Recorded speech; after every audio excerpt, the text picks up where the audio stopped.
किसान का बेटा, और हमारे पास एक बहुत बड़ी समस्या आके पड़ी है। हमने जिस दिन से शुभ संभाली है, हम अपने बड़े भाई तारायण नगर चौधरी जाकिर हुसैन, दोनों भाई मेरे, तीसरा संजय सिंह गुजीना वाले को, और इनके पिताजी भी हमने वोट दे के उनको भी वोट दिए, इनको भी दिए, ये मंत्री भी रहे, कैबिनेट मंत्री भी रहे, और चौधरी खुर्शीद अहमद सिंचाई मंत्री भी रहे। बड़े दुख की बात है, आज क्षेत्र की हजारों एकड़ जमीन जो पानी में डूबी हुई है और उनकी निकासी के लिए कोई समाधान नहीं है। हम दिल्ली से मात्र 40-45 किलोमीटर की दूरी पर सिंचाई के लिए, लेकिन आज तक मेवात हिंदुस्तान का सबसे पिछड़ा जिला है। हम अपने इन बड़े भाई से पूछना चाहते हैं कि भाई क्या कारण रहा कि हम इतने पिछड़ गए। मैं उन भाई के साथ लगूंगा, ये हमें 65 साल का हिसाब दे दें कि भाई हमने इतना विकास कार्य, छोटे भाई का फर्ज बनता बड़े भाई से हिसाब मांगने का, घर में भी बनता बाहर भी बनता। मैं इनसे हिसाब मांगना चाहता हूं कि तुमने मेवात को 70 साल में 65-70 साल में इतने पीछे क्यों कर दिया, इसका कारण बता दो। हमारे अंदर कोई कमी नहीं रही, हम आपको वोट देते रहे या देते रहेंगे, लेकिन हमको जवाब तो दें। इसलिए मैंने जननायक जनता पार्टी, ताऊ देवीलाल की पार्टी है, उन्होंने हमेशा से ही किसानों की लड़ाई लड़ी है, इसलिए मैंने इस पार्टी का टिकट लिया। लेकिन बात कर लो, आप लोग विकास देख रहे हो ना, रानी का, बीबीपुर, ढेंकली, आपने कहा कि हिसाब के लिए मेरे इन भाई से तीनों से एक सवाल है। पहला सवाल है कि ये है कि हम इतनी दूरी पे हैं, आप आरजोन लाते हैं तो अपने खेतों में लाते हैं, आप नूह में क्यों नहीं लाए आरजोन? क्या नूह आपका घर नहीं है? नूह की जनता से आप वोट नहीं लेते?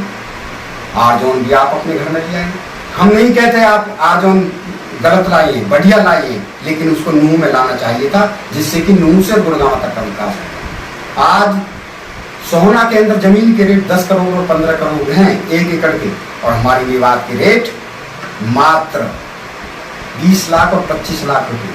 मेन रोड का थोड़ी सी ज्यादा 70-75 लाख के होंगे। मैं यही तो पूछना चाहूँ, ये कारण क्या रहा? आज हमारा युवा साथी है, हमारा भाई है, हमारी बेटी है, हमारी बहन है, मवेशी है, वे दुखी, भाई दुखी, बहन दुखी, वोट डाले तो डाले कहाँ, हमको तो इन कोई ठिकाना। एक बार हमें आफ्ताब अहमद भाई को देनी है, एक बार चौधरी जाकिर हुसैन भाई को देनी है, एक बार संजय भाई को देनी है। हमें कोई ठिकाना तो बता दे, कोई कहाँ देने। मैं विश्वास के साथ कहता हूँ, मैं इंशाअल्लाह इनकी सारी बात मानूंगा, ये जो कहेंगे वो मानने के लिए तैयार हूँ। ये मेरे को ये बता देंगे कि भाई हमने 65 साल में ये विकास करेंगे, बात की आत्मांशु बता में। इनके बालक तो चंडीगढ़ और लखनऊ और विदेशों में पढ़े, हमारी मेवात कहाँ जावे? मेवात में आज रोजगार था एक लाइसेंस का, अनपढ़ता के कारण BA पास होते तो हमारे सब फैक्ट्री में नौकरी नहीं करते, गुड़गांव जाते, फरीदाबाद जाते, दिल्ली जाते, कहीं भी जाते, नौकरी मिलती छोटी मोटी। अनपढ़ता के कारण लाइसेंस रद्द कर दिए गए, वो रिन्यू तक नहीं हुई। अगर इंशाअल्लाह मौका मिला मेरे को, इन बच्चों के लाइसेंस, अनपढ़ की तो बहुत दूर बात है, विकलांगन के भी लाइसेंस में बनवा दूंगा, जिस पर गाड़ी चलानी आएगी। मैं वादा करता हूँ जनता से, मैं कुर्सी को 5 साल बैठूंगा नहीं पकड़ के। अगर जनता का काम नहीं हुआ तो जनता के विकास के लिए जनता को जनसभा करके ये कह दूंगा कि भाई मेरे को ये कुर्सी नहीं समझ रही है और मैं इसे रिजाइन देना चाहता हूँ, आप मेरे से ये कह दो रिजाइन दे दे, 5 साल नहीं पकड़ूंगा। मैं कसम खा के कह रहा हूँ इस बात को कि मैं 5 साल विधायक बन के नहीं रहूंगा। जनता के काम हुए तो ठीक, वरना रिजाइन दे दूंगा। मैं जिला परिषद में जिला प्रमुख बना था, वाइस चेयरमैन। मैंने उस टाइम भी कहा था मेरे को कोई जरूरत नहीं है, या तो मेरे मेवात को बराबर की ग्रांट मिले, वरना मैं रिजाइन दे दूंगा। मैंने धरना पर बैठ गया उसमें जोन हॉल में।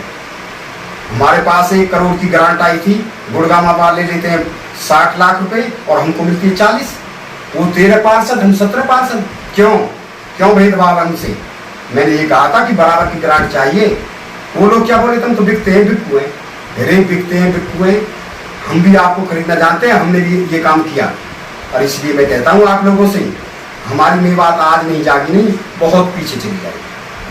5 साल फिर खो देंगे ये लोग। मैं ये नहीं कहता मेरे को वोट दो, लेकिन अपने बच्चों के भविष्य को देखते हुए इनको ये कदम उठाना पड़ेगा। आज नहीं तो कल उठाना पड़ेगा, लेकिन बहुत देर हो जाएगी। मैं विश्वास दिलाता हूँ आपको, जो मेरे को प्यार मिल रहा है मुसलमान भाइयों से, मेरे को जम्मू कश्मीर से भी मेरे लिए मदद के लिए आ रहे लोग, भाई चेयरमैन को विधायक बनाओ, कैसे भी बनाओ। लेकिन जिस दिन मैं विधायक बन गया, मैं इंशाअल्लाह मैं सारी जातियों को बराबर मानूंगा और युवा साथियों का सबसे ज्यादा साथ दूंगा। या तो सरकार मेवात को रोजगार देगी, अगर मेवात को रोजगार नहीं दिया तो मैं ईंट से ईंट, पत्थर से पत्थर बजा दूंगा इनके लिए, और मेरे को अडबर चौक पर चाहे बैठना पड़े, अपने भाइयों को लिए रोजगार दो, कोई जातिवाद नहीं करूंगा।